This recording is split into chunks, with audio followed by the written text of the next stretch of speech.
Hello बेटा। आज की हम अपनी क्लास शुरू करते हैं। हम लोग मनी से रिलेटेड कुछ कॉन्सेप्ट पढ़ रहे थे लास्ट क्लास में भी, उसको आज आगे बढ़ाएंगे और मनी चैप्टर को आज हम लोग फिनिश करेंगे। उसके बाद हमारा बैंकिंग रह जाएगा। तो देखिए, मनी का मीनिंग हम लोगों ने जान लिया। अब हम लोग जानेंगे मनी सप्लाई के बारे में। आज का हमारा टॉपिक रहेगा मनी सप्लाई।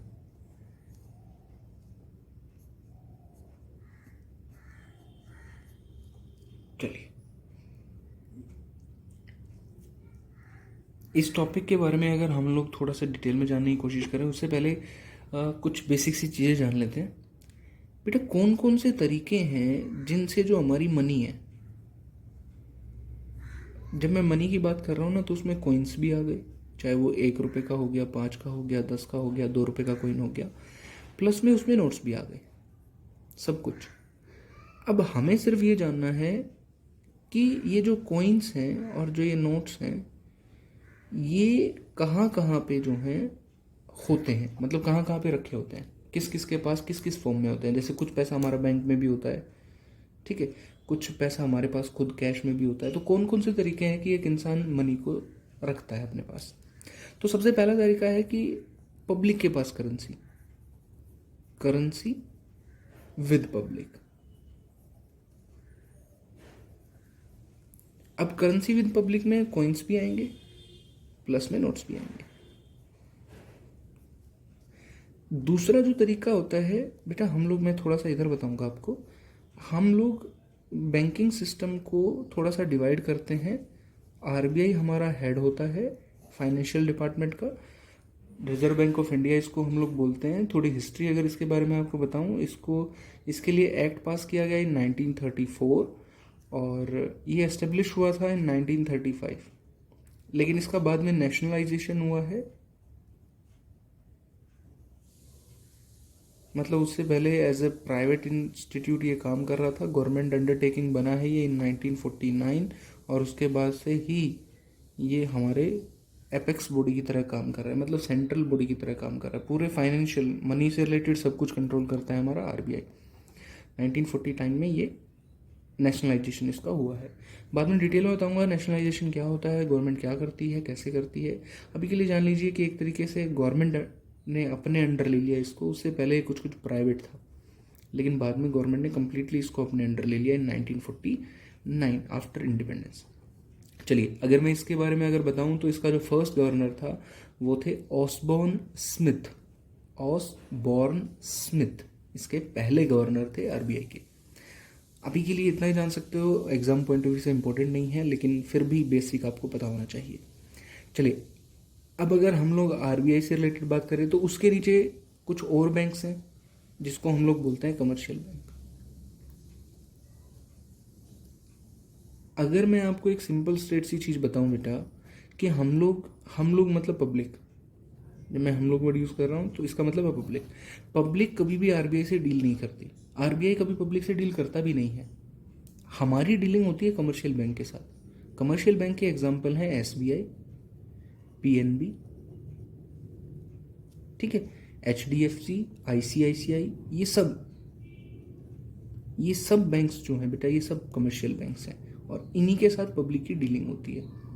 तो कमर्शियल बैंक में भी हम अपने डिपॉजिट्स को सेव करते हैं, मतलब हम अपना पैसा रखते हैं। मैंने यहाँ पे वो पॉइंट्स बताने हैं आपको जहाँ जहाँ पे हम लोग अपने पैसे को रखते हैं। कमर्शियल बैंक में भी हम लोग अपने पैसे को रखते हैं और दो तरीके से रखते हैं। एक तरीका तो होता है कि मैं एफडी करा लूँ, फिक्स डिपॉजिट्स,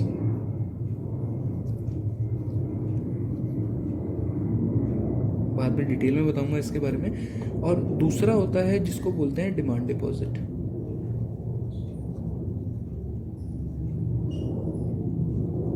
आप कुछ चीज़ें ऐसे मान सकते हैं बेटा कि मैं अपना एटीएम कार्ड लेके जाऊं और पैसे निकालूं एटीएम में से, तो जो पैसे निकाल सकता हूं ना, वो ये नहीं निकाल सकता मैं, एफडी तो निकाल ही नहीं सकते आप एटीएम से। निकाल सकते हो डिमांड डिपॉजिट्स को, जिसमें अगर आपने एटीएम यूज़ किया हो तो नीचे दो ऑप्शन आते हैं, करंट अकाउंट और सेविंग अकाउंट। पैसे विड्रॉ करने से पहले आपसे पूछता है वो कि आपका कौन सा अकाउंट है, करंट अकाउंट है या फिर आपका सेविंग अकाउंट है।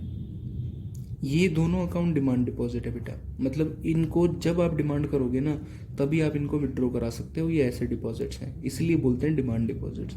मतलब इनके लिए चेक भी इशू हो सकता है, इसके लिए नहीं हो सकता।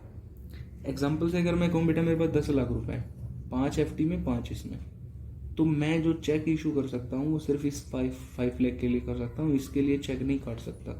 मतलब अगर किसी को पेमेंट करनी है तो मैं सिर्फ इस अमाउंट पे चेक इशू कर सकता हूँ, इस पे नहीं, क्योंकि ये फिक्स टाइम के लिए होता है। अब ये फिक्स टाइम के लिए होता है बेटा, इसीलिए इसका एक और ऑल्टरनेट नेम है, इसको टाइम डिपॉजिट भी बोलते हैं बेटा। याद रखना जब मैं बोलूँ टाइम डिपॉजिट्स तो आप समझ जाना कि मैं FD के बारे में बात कर रहा हूँ।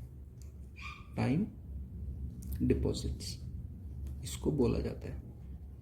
तो पैसे दो तरीके से और सेव हो गए, पहला तो अपने पास रखो भाई, करेंसी विद पब्लिक, और दूसरा तरीका हो गया बेटा कमर्शियल बैंक के पास। लेकिन कमर्शियल बैंक के पास भी दो तरीके हो गए। First of all time deposit with commercial bank,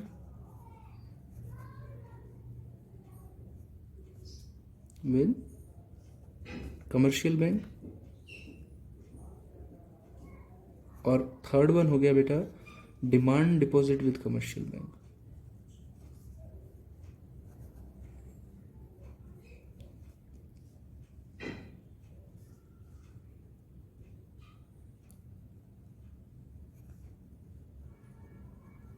हम सिर्फ ये जान रहे हैं बेटा कि हमारी सोसाइटी में पैसा किस किस फॉर्म में रखा जाता है। तो ये कुछ फॉर्म्स मैं आपको बता रहा हूँ, जैसे पब्लिक खुद अपने पास पैसे रखती है वो हो गया करेंसी विद पब्लिक। पब्लिक जो है वो FD करा लेती है जिसको हम लोग टाइम डिपॉजिट बोलते हैं, तो FD भी होती है, वो हो गया आपका FD से रिलेटेड। और उसके बाद थर्डली जो है आपका टाइम डिपॉजिट के बाद डिमांड डिपॉजिट भी होता है, जिसके लिए चेक इशू हो सकता है, ठीक है, जिसको हम लोग ATM से विड्रॉ भी करा सकते हैं, वो हो गया आपका डिमांड डिपॉजिट। अच्छा, अब बेटा इंटरनेशनल लेवल पे बहुत सारी सेविंग्स RBI में भी होती हैं, बहुत सारा पैसा जो है RBI में भी जमा होता है। IMF international monetary fund, world bank, इनसे जो पैसा आता है वो जमा होता है RBI में ज़्यादातर, तो उसको बोलते हैं अदर डिपॉजिट्स। इन सबको छोड़ के अदर डिपॉजिट्स विद RBI। और लास्ट एक फॉर्म है बेटा, आपको शायद पता हो, पोस्ट ऑफिस में भी अकाउंट खुलता है बेटा, पोस्ट ऑफिस में भी अकाउंट खुलता है और आप वहाँ पैसा सेव कर सकते हो। लेकिन समझने लायक चीज़ ये है बेटा कि जो पोस्ट ऑफिस में सेविंग्स होती हैं वो भी FD टाइप में होती हैं, मतलब फिक्स टाइम के लिए होती हैं, ऐसा नहीं है कि उनके लिए आप चेक इशू कर सकते हो।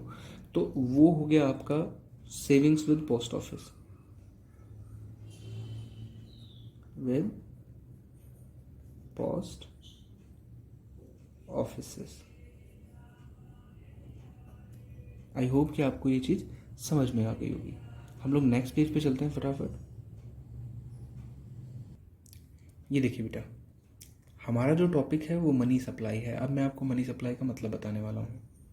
उससे पहले मैं एक बार और रिपीट करना चाहूँगा कि ये क्या है, किस किस फॉर्म में बेटा पैसा हमारे पास रखा होता है, मतलब हमारे देश में रखा होता है। वो 5 तरीके हैं। सबसे पहला तो पब्लिक के पास होते हैं नोट्स और कॉइन्स, मतलब अगर मैं अपना पर्स देखूं तो उसमें जितने भी नोट होंगे, कॉइन्स होंगे, सब देश के लोगों के पास, वो हो गया पहला पॉइंट। दूसरा हो गया बेटा कि जो हमारे SBI PNB जो ये बैंक है ना, यहाँ पे जो पैसा हमने सेविंग अकाउंट में डाल रखा है या करंट अकाउंट में डाल रखा है, बाद में बताऊंगा कि क्या होता है सेविंग और करंट अकाउंट में डिफरेंस आगे की वीडियोस में। अभी के लिए जान लीजिए कि वो पैसा जिसको ATM से विड्रॉ करा सकते हो उसको बोलते हैं बेटा डिमांड डिपॉजिट, कि जब डिमांड हुई निकाल सकते हैं। तीसरा है FD, जिसको हम लोग टाइम डिपॉजिट्स भी बोलते हैं, मतलब वो पैसा जो हमने FD करा रखा है वो भी SBI और PNB बैंक्स में।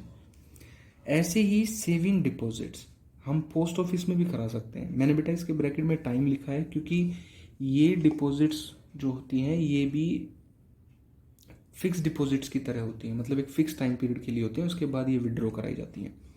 Other deposits with RBI, dollars में बेटा ज़्यादातर वर्ल्ड बैंक, IMF, दूसरे देशों से जो पैसा आता है वो सब RBI के पास डिपॉजिट होता है। चलिए, हमें जानना है बेटा मनी सप्लाई क्या होता है। मनी सप्लाई वो पैसा होता है बेटा जो एक पर्टिकुलर पॉइंट ऑफ टाइम पे पब्लिक के पास होता है। ज़रूरी नहीं कि वो कैश में ही हो, चाहे उसके बैंक में हो क्यों ना हो, उसको बोलते हैं बेटा मनी सप्लाई। मनी सप्लाई का मतलब है अमाउंट ऑफ मनी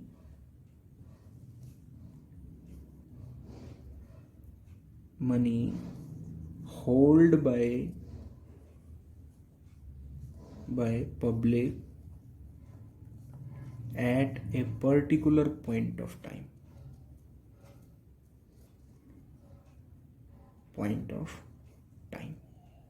अब अगर बेटा लास्ट वीडियोस आपने देखी हूँ, मैंने एक बार ही आपको स्टॉक एंड फ्लो बताया था।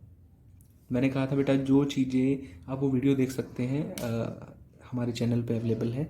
तो मैंने एक पॉइंट बताया था बेटा आपको, मैंने कहा था कि जो चीज़ें हम लोग एक पॉइंट ऑफ टाइम पे मेज़र करते हैं उसको स्टॉक कॉन्सेप्ट बोलते हैं, और जो 2 टाइम पीरियड में मेज़र होती हैं, जैसे कि इनकम है, सैलरी है, तो वो 1 तारीख से लेके 30 या 31, मतलब पूरा महीने की सैलरी होती है, तो उसको फ्लो बोलते हैं। लेकिन मैंने कहा ना बेटा एक पर्टिकुलर पॉइंट ऑफ टाइम पे मनी चेक करना मनी सप्लाई है। इसका मतलब मनी सप्लाई क्या है? Money supply as a stock concept. ये याद रखना बेटा, एग्जाम में बहुत बार पूछा जाता है कि मनी सप्लाई क्या होता है। तो एक स्टॉक कॉन्सेप्ट होता है because measured at a particular point of time. Reason क्या है बेटा? Because measured at a particular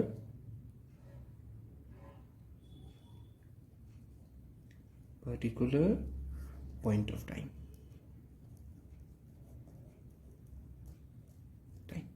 ये है बेटा। अब मनी सप्लाई मैं फिर से मतलब बता रहा हूँ बेटा, देखो ऐसा है, अगर मैं अपना हिसाब किताब देखूँ तो मैं देखूंगा यार कुछ पैसे तो मेरे पास अभी घर पे रखे हुए हैं, कुछ पैसे मेरे बैंक में हैं, दोनों को जोड़ लो is known as money supply बेटा। आज के दिन की बात कर रहा हूँ, अगर आज के दिन ये कुल मिला के मेरे पास 40,000 रुपये हैं तो 40,000 इज मनी सप्लाई। लेकिन ये बात बेटा हम लोग पूरे कंट्री में देखते हैं, मतलब सभी लोगों के पास जितना पैसा एट प्रेजेंट है is known as money supply, उसको बोलते हैं मनी सप्लाई। आई होप कि आपको ये चीज़ समझ में आ गई है। Amount of money hold by public at a particular point of time. इससे ये पजल मत होना बेटा कि ज़रूरी नहीं है कि पब्लिक के पास वो पैसा कैश में ही हो, चाहे बैंक में रखा हो कोई फर्क नहीं पड़ता, उसको भी मनी सप्लाई बोलते हैं।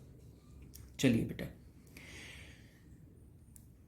मनी सप्लाई के जो मेजर्स हैं बेटा उनके बारे में आपको बात करनी है कि मेजर्स क्या होते हैं बेटा। बेटा बिफोर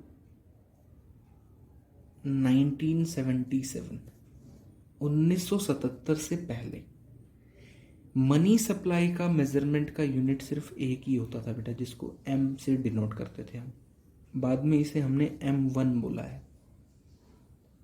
लेकिन 1977 के बाद बेटा RBI ने 4 मनी मेजरमेंट बोले हैं, जिसको M1, M2, M3 और M4। अब ये क्या है उसे समझना, मतलब कैसे मापे हम कि कितनी मनी अभी फिलहाल देश में है, उसको मापे कैसे, मेजर कैसे करें। तो RBI पहले कहता था भाई एक ही तरीका है, M1। पहले M ही बोलता था इसको, फिर बाद में M1 बोल दिया क्योंकि 2 आने के बाद। लेकिन बाद में उसने कहा यार एक नहीं 4 तरीके हैं, M1, M2, M3, M4।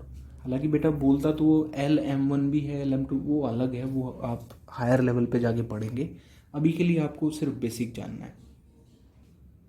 चलिए बेटा देखो, आपको करना क्या है बेटा, जो ये चीज़ें हैं ना, ये 5 पॉइंट्स, इन 5 पॉइंट्स को बेटा वो अलग अलग तरीके से ऐड करेगा M1, M2, M3 और M4 में, और कहेगा यार ये मनी सप्लाई है।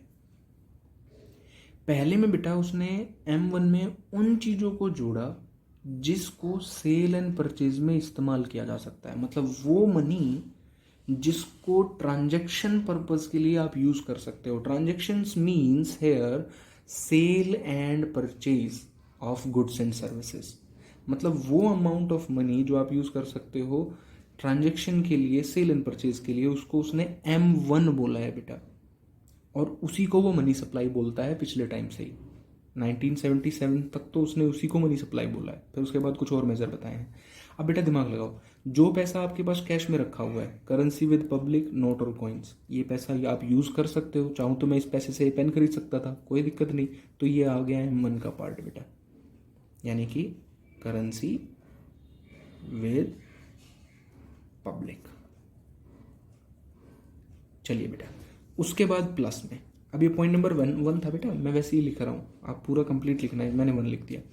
अच्छा, दोबारा से देखा मैंने, कमर्शियल बैंक में वो पैसा जिसको आप एटीएम से विड्रॉ करा सकते हो या गूगल पे से पे कर सकते हो, उसको बोलते हैं बेटा डिमांड डिपॉजिट्स।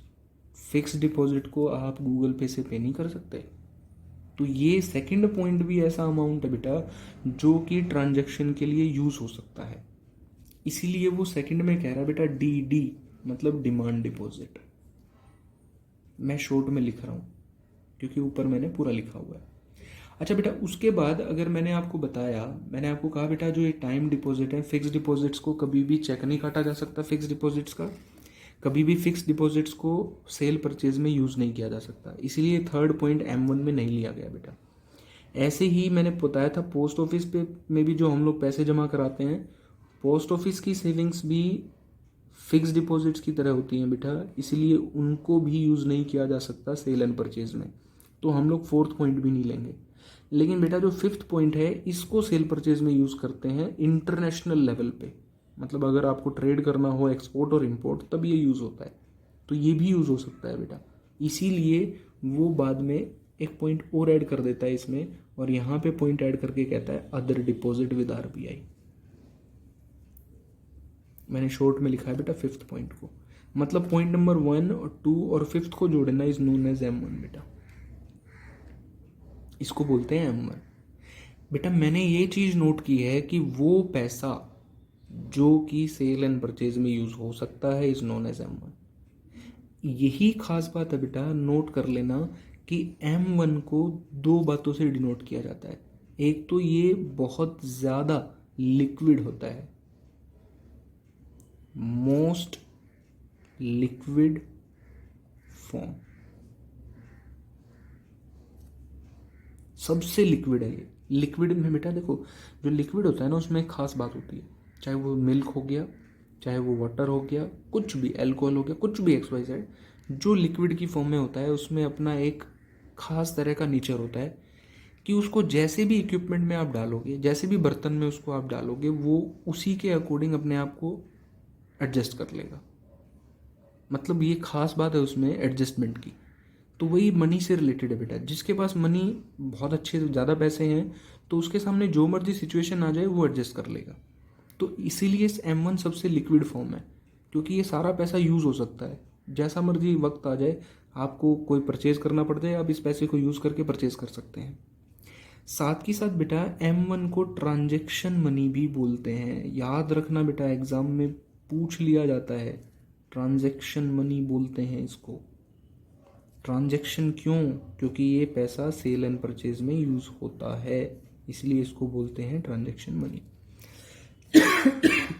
1977 से बेटा इसी को ही मनी सप्लाई बोलते थे, कि इन तीनों अमाउंट को जोड़ लेते थे। अगर ये 10 लाख करोड़ आया तो कहते थे money supply is 10 lakh crore, 5 lakh crore आया तो कहते थे money supply is 5 lakh crore, जो भी अमाउंट ये आता था वही मनी सप्लाई होता था। चलिए, बाद में RBI ने कहा यार हम लोगों ने ये 2 पॉइंट तो छोड़ दिए, टाइम डिपॉजिट और ये, बोला यार मनी तो ये भी है, कभी ना कभी तो यूज़ कर ही सकते हैं। तो बेटा इसको बताने के लिए RBI ने कुछ मैकेनिज्म और रखे नीचे, M2, M3, M4। M2 क्या कहता है बेटा? M2 M1 को ऐसे का ऐसे उठाता है, मतलब करेंसी विद पब्लिक भी कहता है, डिमांड डिपॉजिट भी कहता है, अदर डिपॉजिट भी कहता है, और साथ की साथ बेटा पोस्ट ऑफिस वाला, मतलब पॉइंट नंबर 4 और जोड़ देता है, ये वाला saving with savings deposits with post office, मतलब ये वाला पॉइंट और जोड़ के देखता है और कहता है यार ये M2 है। अभी भी एक पॉइंट छोड़ दिया बेटा उसने, time deposit with commercial bank, सिर्फ ये सेकंड वाले को जोड़ा और कहता जी ये मनी सप्लाई है M2। ठीक है बेटा, अलग अलग तरीके से ऐड करके देख रहा है और कुछ नहीं है, ये मेजरमेंट है बेटा, RBI ऐसा करता है रियल में मनी सप्लाई को चेक करने के लिए। मनी सप्लाई को चेक करने के 4 तरीके हैं, M1, M2, M3, M4, लेकिन 1977 से पहले एक ही था, बाद में आए हैं बेटा ये। अच्छा, M3 में उसने क्या किया, बोला यार M1 में ना पिछली बारी पॉइंट नंबर 4 जोड़ा था, अब की बारी पॉइंट नंबर 3 जोड़ के देखेंगे। M1 में ही झंझट खत्म करते हैं। मतलब अब की बारी टाइम डिपॉजिट जोड़ेंगे कमर्शियल बैंक की, time deposits with commercial bank. कहने का मतलब ये है बेटा, जो ऊपर वाला था ना उसी में ही बस ये पॉइंट जोड़ दिया। मतलब ये 3 पॉइंट तो थे, ये एक और जोड़ दिया। एक बार पॉइंट नंबर 4 जोड़ के देखा। अगर मैं आपको ऊपर लेके आऊँ तो बेटा ये 2 पॉइंट रह गए थे, M1 में नहीं आए थे, इसलिए उसने क्या किया, M2 में पहले ये जोड़ के देख लिया, M3 में ये जोड़ के देख लिया, और लास्ट में बेटा आप कहोगे सर सारे ही ना जोड़ लेते, तो ठीक है बेटा सारे ही जोड़ लेते हैं। M4 में M3 को एज इट इज उठा लिया, जिसमें पॉइंट नंबर 3 भी आ गया था, और M1 तो पूरा है ही, तो इसमें पॉइंट नंबर 4 अलग से जोड़ दिया बेटा।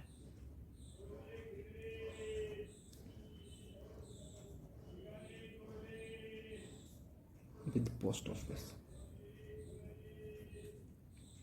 फिर से बेटा मैं कहूँगा, अगर आपको ये चीज़ समझ नहीं आई, आप एक बार वीडियो को पीछे करिए, एक बार दोबारा से देखिए, आपको सब समझ में आएगा कि मैं क्या कर रहा हूँ। बेटा ये बस अलग अलग तरीके से चीज़ों को ऐड करके और बोल रहा है ये कॉन्सेप्ट्स हैं। आपको इसको ऐसे ही दिमाग में पहले ये 5 पॉइंट सीखने हैं, फिर इनको अलग अलग तरीके से ऐड करके देखना है बस, और कुछ नहीं करना। पहले वाले को डिटेल में याद रखना। अच्छा चलिए बेटा, अगर अब वो आपसे ये पूछता है कि सबसे नैरो कॉन्सेप्ट क्या है मनी सप्लाई का, और फिर आपसे पूछता है कि सबसे ब्रॉडर कॉन्सेप्ट कौन सा है,